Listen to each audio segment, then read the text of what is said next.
tariffs and counter-tariffs with no end in sight. No, I'm not going to bend at all. As of right now, the U.S. places a tariff on metals imported from the European Union. The European Union puts a 50% tariff on U.S. whiskey. U.S. President Donald Trump threatens a 200% tariff on European wine, champagne, and spirits.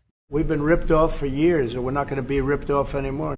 The U.S. imposes 25% tariffs on Canadian metals and an April tariff on lumber, dairy products, and cars.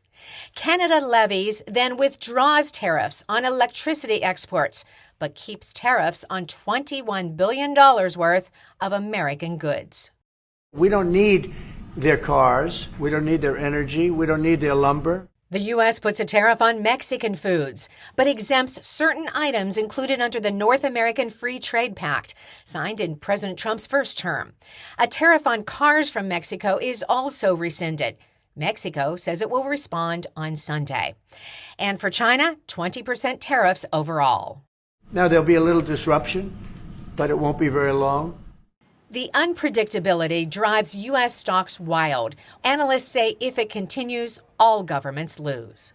They think that if they protect their economy, they're going to increase the productivity and the competitiveness of industries in their own market.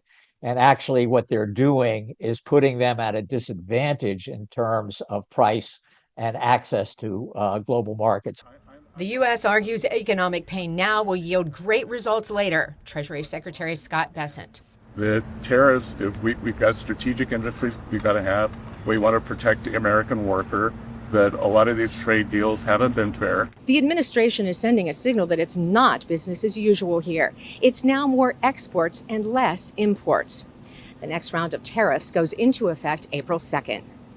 Carolyn pursued